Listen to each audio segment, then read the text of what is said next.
All right, moving right along, we are now going to talk about the mechanical or the mechanism of breathing. Okay, so ventilation is referring to breathing, and we have two phases. You already know this: inspiration or inhalation, and expiration or exhalation. So essentially, we had talked about this that there's a continuous column of air from the back of the throat to the alveoli, but essentially, it's the higher abundance of oxygen when you inhale and the lower abundance of CO2 when you exhale. That's going to be the driving force for not only breathing, but for the diffusion of the gases across the concentration gradient of the alveoli or alveolar wall or membrane. All right, so let's take a look at the anatomical changes that have to occur so we can inspire or inhale. So essentially, I like to think about if I was just sitting here and I'm just, like controlling my breathing. Sometimes when you're like maybe in a yoga class or you're meditating, you might put one hand on your chest and one hand on your belly. And when we breathe in, you're going to notice that the belly expands. But one of the things that happens with the diaphragm is it actually flattens. So that diaphragm flattening actually makes the part of your chest feel a little bit narrower. So you inhale because the diaphragm flattens, and also we have muscles associated with our rib cage, and these are called the intercostal muscles. So essentially, when we're breathing in, we have to make room for the air that's going to move down along the trachea and the bronchial tree. So we have the contraction of our intercostals, which cause those muscles to move up and out, allowing for the expansion of the lungs. The diaphragm flattens, increasing the thoracic cavity. So what happens when we exhale? Just the opposite.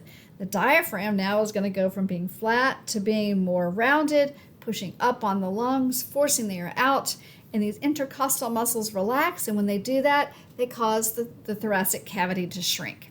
So anatomical changes that occur during inspiration and expiration are summarized here and on these couple of slides.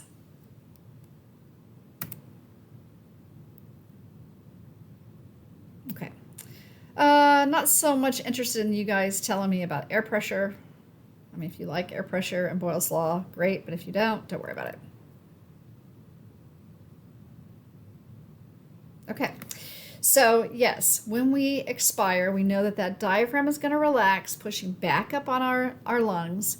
Our intercostal muscles are going to relax, shrinking the rib cage, so it moves down and inward. The lungs recoil, the air pressure inside increases, and air flows out. Remember, the surfactant along the alveoli are going to prevent them from collapsing. The last thing here is just an application of when you have a punctured lung. Essentially, now you don't have the space in that lung. It is essentially has collapsed. So there's usually air outside of the lung between the two pleurae, and so that's pushing on the lung now, not allowing it to expand. Okay. There are some terms on your study guide relating to volume of air exchanged during ventilation. So let's just not overthink this. So tidal volume. This is the amount of air that moves in and out with each normal breath. Okay? So I'm not running. I'm not trying to really project. I'm not in a doctor's office having to do a vital capacity test. Tidal volume is your normal amount of air that moves in and out with each normal breath. So what is that vital capacity? It's the maximum volume that can move in and out during one breath. And we're going to total up what we call the tidal inspiratory and the tidal expiratory reserve volumes. So if we say tidal volume is your normal, volume of air that's exchanged. Vital capacity is when you really work at it. You're going to deep breathe, and then you're going to blow in something so you can measure your vital capacity. So it is the amount that you could, or the maximum amount of volume of air that you could hold in your lungs and breathe out. All right.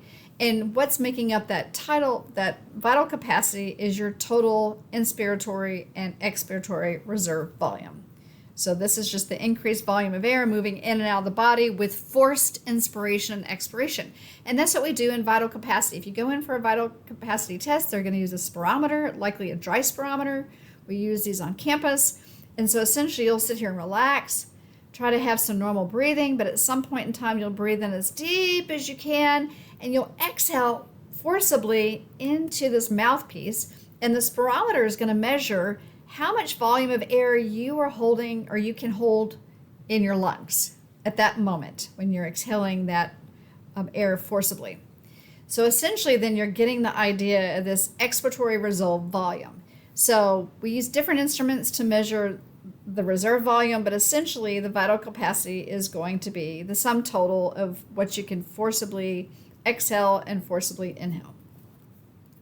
Okay, as we talked, the tubes and cavities of your airways essentially are always going to be filled with some amounts of the other type of air, so being full of O2 or CO2.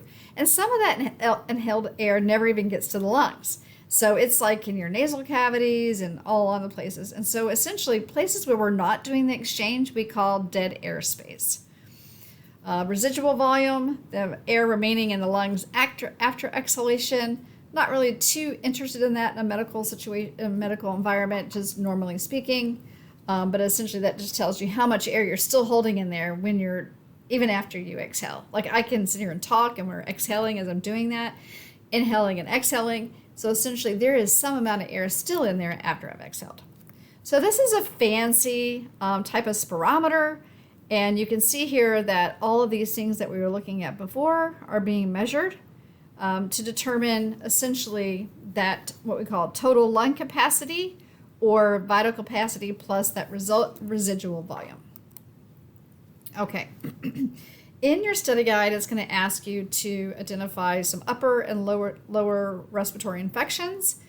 We talked about what constitutes upper respiratory infections and lower respiratory infections. So I'm going to move through these slides. You can pause if you want to take a look. Some of this you probably already know. I'm hoping that you're thinking, oh man, the respiratory system is not that hard. I'm thinking that too, on your behalf.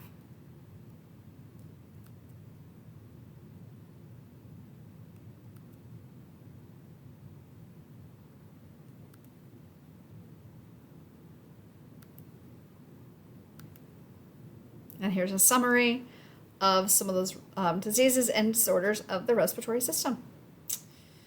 We have lung cancer. That was the upper respiratory system. Now we have a lower respiratory system. Okay. So, all right, that's it. 2 videos, I think, for this chapter. And then we'll move on to digestive system. And then finally, endocrine system. See you soon.